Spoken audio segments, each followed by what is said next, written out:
မင်းရဲ့အသက်ရှူတန်တွေကအေးဆက်နေတဲ့အခန်းကျင်လေးထဲမှာတိုးတိုးလေးထွက်ပေါ်နေတယ်မင်းရှိကစပွဲပေါ်မှာတင်ထားတဲ့အဖြူရောင်ဝတ်စုံကိုကြည့်လိုက်မိတယ်ဒါတစ်ချိန်ကမင်းကိုလူချစ်လူခင်ပေါ်များစေခဲ့တယ်မင်းကိုအောင်မြင်မှုတွေပေးခဲ့တယ်ကြမ်းရှိတရေနိုင်နေသူဝတ်စုံပဲဒါပေမဲ့အခုတော့အဲ့ဒီဝတ်စုံဟာဖုံနေတက်ပြီးအယောင်တွေလွင့်ပြဲနေပြီအတိတ်ကလျှံပေးခဲ့တဲ့အောင်မြင်မှုတွေဟာဒီနေ့မင်းရဲ့လက်တွေ့ဘဝမှာဘာမှအတော့မဝင်တော့ဘူးမင်းဟာအောင်မြင်ခဲ့တဲ့မင်းသားတစ်ယောက်မဟုတ်တော့ဘူးမင်းဟာမိသားစုကစွန့်ပစ်ထားတယ်ဘဝကိုလက်လျှော့လိုက်တဲ့လူတစ်ယောက်ပဲမင်းရဲ့လက်တွေကတုံရည်နေရင်ကျိုးတကွင်းကိုမျက်နှာကျက်မှာချိတ်လိုက်တယ်အပြင်ဘက်မှာမိုးတွေတဲကြီးမဲကြီးရွာနေပြီးတိုက်ခန်းဟောင်းကြီးရဲ့နံရံတွေကနေရေစီးတန်တွေကြားနေရတယ်ဒီတိုက်ခန်းတွဲကြီးဟာတက်ရှိလူသားတွေနေထိုင်ရနေရတဲ့တေဆုံးသွားသူတွေခိုအောင်ရနေရတဲ့ပို့တူနေတယ်မင်းကလထိုင်ပေါ်တက်ရလိုက်တယ်မင်းရဲ့မျက်လုံးထဲမှာဇနီးနဲ့သားဖြစ်သူရဲ့ပုံရိပ်တွေဝေဝေဝါဝါမြည်ရောက်လာတယ်သူတို့ကမင်းကိုထားခဲ့ပြီမင်းမဘာမှမကြံတော့ဘူးမင်းမျက်လုံးကိုမိတ်လိုက်ပြီးလေပင်ကိုကြိုးခွင်းနဲ့ထည့်လိုက်တယ်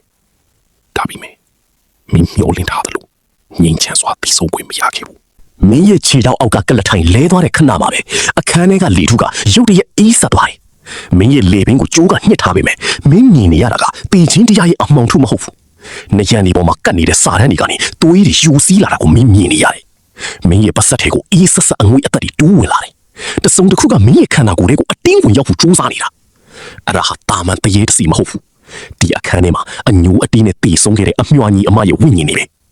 မင်းရဲ့အသိစိတ်တွေလွတ်ထွက်တော့မယ့်အချိန်မှာပဲတကားဝကနေလူတယောက်ဝုန်းကနေဝင်လာတယ်အဲ့ဒါဟာဒီတိုက်ခန်းတွေကထမင်းဆိုင်ပါရှင်အန်ကယ်အုံးပဲသူကမင်းကိုကြိုးခွင်းထဲကနေအမြန်ဆုံးဖျက်ချလိုက်တယ်မင်းချမ်းမြေပေါ်ကိုပြုတ်ကျသွားပြီးအသက်ကိုလူရှူနေရတယ်ဒါပေမဲ့မင်းခန္ဓာကိုယ်ကမင်းထိန်ချုပ်လို့မရတော့ဘူးမင်းရဲ့လေပင်ကမတဘာဝကျတဲ့ပုံစံမျိုးနဲ့လိန်သွားပြီးမျက်လုံးတွေကအဖြူသားတွေပဲပေါ်လာတယ်အမြွာဝိညာဉ်တွေကမင်းကိုပူကတ်ဖို့ကြိုးစားနေတာအန်ကယ်အုံးကသူ့ရဲ့လက်ချောင်းကိုကိုက်ပြီးမင်းရဲ့နဖူးပေါ်မှာသွေးနဲ့စလုံးအချိုရေးလိုက်တယ်အဲ့ဒီအချိန်မှာပဲမင်းခန္ဓာကိုယ်တွေကအမဲရောင်အငွေ့အသက်တွေအော်ဟစ်တန်တဲ့အတူထွက်ခွာသွားတယ်ဒီနေရာကမင်းထင်တယ်လို့ရိုးရိုးတိုက်ခန်းမဟုတ်ဘူးမောင်ရင်လို့အန်ကယ်အုံးကခက်အတန်နဲ့ပြောတယ်မင်းသူ့ကိုကြည့်လိုက်တော့သူကတစ်ချိန်ကနာမည်ကြီးခဲ့တဲ့တရေနှိမ်နှင်းသူတစ်ယောက်ဖြစ်မှမင်းရှိမိလိုက်တယ်ဒါပေမဲ့အခုတော့သူကထမင်းကြော်ရောင်းတဲ့အဖိုးကြီးတစ်ယောက်ပဲသူကမင်းကိုအသေးခံဖို့မလုံးနဲ့ဟုတ်ဒီနေရာမှာလှုပ်ရှားရရှိသေးတယ်လို့တတိပေးပြီးထွက်သွားတယ်မင်းဒီတိုက်ခန်းထဲမှာတရက်ပြီးတရက်ကုံဆုံးလာတာနဲ့အမျှဒီနေရာရဲ့ထူးဆန်းတဲ့စနစ်တွေကိုမင်းတတိထားမိလာတယ်ဒီနေရာမှာလူတွေဟာအသက်ရှင်နေုံတွေမဟုတ်ပဲတေဆုံးသွားသူတွေနဲ့အတူရှင်တွဲနေထိုင်နေကြတာမင်းတိုက်ခန်းစင်ကြံတစ်လျှောက်လမ်းလျှောက်တဲ့အခါမျက်လုံးမရှိတဲ့အမျိုးသမီးတစ်ယောက်ကလေးတစ်ယောက်ကိုလိုက်ရှာနေတာကိုတွေ့ရမယ်ပြီးတော့အမြဲတမ်းထူးဆန်းနေတဲ့အန်ကယ်တုံနဲ့သူ့ရဲ့ဇနီးမီးအိမ်သူတို့ဟာဒီတိုက်ခန်းရဲ့အမှောင်ဆုံးလျှို့ဝှက်ချက်တွေကိုဖုံးကွယ်ထားကြတယ်တနေ့မှာမင်းအန်ကယ်တုံရဲ့အခန်းဘက်ကနေထူးဆန်းတဲ့အနက်အသက်တွေကိုရလိုက်တယ်အဲ့ဒါဟာအသားပုတ်နဲ့အမွှေးတိုင်နဲ့ရောနှောနေတဲ့အနံ့ပဲမင်းသိကျင်စိတ်နဲ့ချောင်းကြည့်လိုက်တဲ့အခါမင်းမြင်လိုက်ရတာကကြောက်မဖွယ်ကောင်းလာတယ်အန်ကယ်တုံဟာမတော်တဆချော်လဲပြီးတေဆုံးသွားခဲ့တာကြားပြီဒါပေမဲ့သူ့ဇနီးမီးအိမ်ကသူ့ကိုတေဆုံးသွားတာကိုလက်မခံနိုင်ပဲမော်စရာတယောက်ရဲ့အကူအညီနဲ့ကျန်းရှိတရေအဖြစ်ပြန်လေအသက်သွင်းမှုကြိုးစားနေတာဟဲ့ဒီနောက်ပိုင်းမှာမင်းရဲ့ဘဝဟာငြိမ်းချမ်းတဲ့တေခြင်းတရားစီကိုမဦးတည်တော့ပဲသွေးပြက်ဖွယ်ကောင်းတဲ့တိုက်ပွဲတွေစီကိုဦးတည်သွားတော့တယ်မော်စရာကအန်ကယ်တုံရဲ့အလောင်းကိုကြေးမှန်နေအမဲရောင်မောပညာတွေနဲ့ထိန်းချုပ်ထားတယ်ဒါပေမဲ့အမြွာညီအမရဲ့ဝိညာဉ်တွေကအဲ့ဒီအလောင်းတွေကိုဝင်ရောက်ဖို့ချောင်းမြောင်းနေကြတယ်သူတို့ကအညိုးအတေးတွေနဲ့ပြည့်နေတာသူတို့ဘာကြောင့်တေခဲ့ရတာလဲဆိုတာမင်းသိလိုက်ရတဲ့နေ့မှာမင်းရှင်ထဲမှာတုံ့လှုပ်သွားတယ်သူတို့ဟာဒီတိုက်ခန်းထဲမှာပဲရုပ်မာတဲ့လူတစ်ယောက်ရဲ့အာဓမပြုခြင်းမှုကိုခံခဲ့ရပြီးတစ်ယောက်ကအသက်ခံရကနောက်တစ်ယောက်ကကိုတတ်သိခဲ့တာအခုတော့အဲ့ဒီဝိညာဉ်တွေကအန်ကယ်တုံရဲ့အလောင်းတွေကိုဝင်သွားပြီအန်ကယ်တုံဟာတာမန်ကျန်းစီမဟုတ်တော့ဘူးသူဟာမမြင်နိုင်တဲ့ခွန်အားတွေကြောက်မဖွယ်ကောင်းတဲ့အမြန်နှုံးတွေရှိတဲ့ဘလူးတရေကြီးဖြစ်သွားပြီတိုက်ခန်းတွေတစ်ခုလုံးသွေးပင်လဲဝေတော့မယ့်အခြေအနေပဲမင်းမရွေးချယ်စရာမရှိတော့ဘူးမင်းရဲ့အဖြူရောင်ဝတ်စုံဟောင်းကိုမင်းပြန်ဝတ်လိုက်တယ်ဒါဟာတရုပ်ဆောင်ဖို့မဟုတ်ဘူးတကယ်တတ်ဖို့ပဲမင်းအန်ကယ်အုံးစီကိုတွားပြီးအကူအညီတောင်းတယ်သူကအစပိုင်းမှာညှင်းဆန်ပြီးနောက်ဆုံးတော့မင်းနဲ့အတူတိုက်ပွဲဝင်ဖို့ဆုံးဖြတ်လိုက်တယ်ငါတို့ရဲ့ခေတ်ကကုန်သွားပြီလို့ငါထင်ခဲ့တာဒါပေမဲ့ဒီကောင်လေးကိုငါတို့ပဲရင်ဆိုင်နိုင်မယ်လို့သူကပြောတယ်နောက်ဆုံးတိုက်ပွဲကတော့အေးဆက်မှောက်မိုက်တဲ့စင်ကြံလမ်းမှာစတင်ခဲ့တယ်မင်းရဲ့လက်ထဲမှာတစ်သားထားမရှိဘူးဒါပေမဲ့မင်းမှာအန်ကယ်အုံးပေးတဲ့မော့အဆောင်တွေနဲ့တက်တည်ရှိတယ်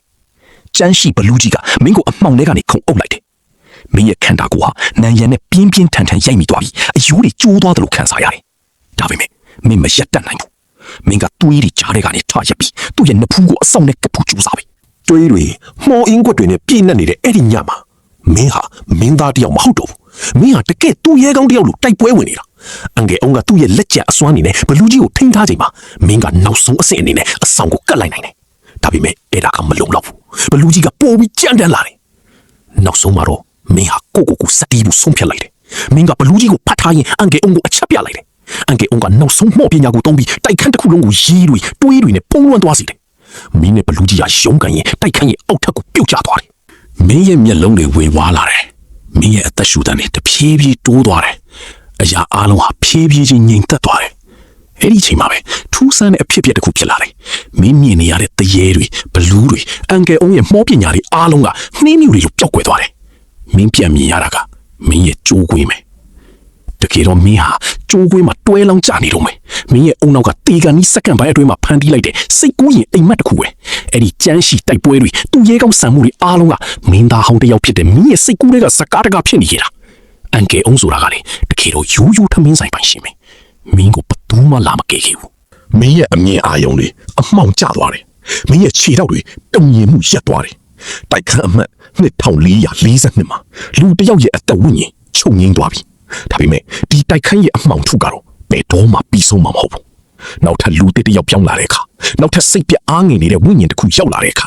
ဒီတန်တရားကပြန်ဆအောင်ပါပဲမင်းဟာအခုတော့အဲ့ဒီတိုက်ခန်းရဲ့နိုင်ရန်တွေချားတဲ့ကဝိညာဉ်တစ်ခုဖြစ်သွားပြီမင်းကိုဘယ်သူမှသတိမရတော့ဘူးမင်းရဲ့ဇလန်းကဒီမှာတဲ့အဆုံးသတ်သွားပြီဒါမှမဟုတ်စတင်လိုက်တာပဲလားယခုလိုတင်ဆက်မှုတွေကိုသဘောကျတယ်ဆိုရင်အသေးပေး follow နှိပ်ပြီး YouTube မှာလည်းတွားရောက်အားပေးလို့ရပါတယ်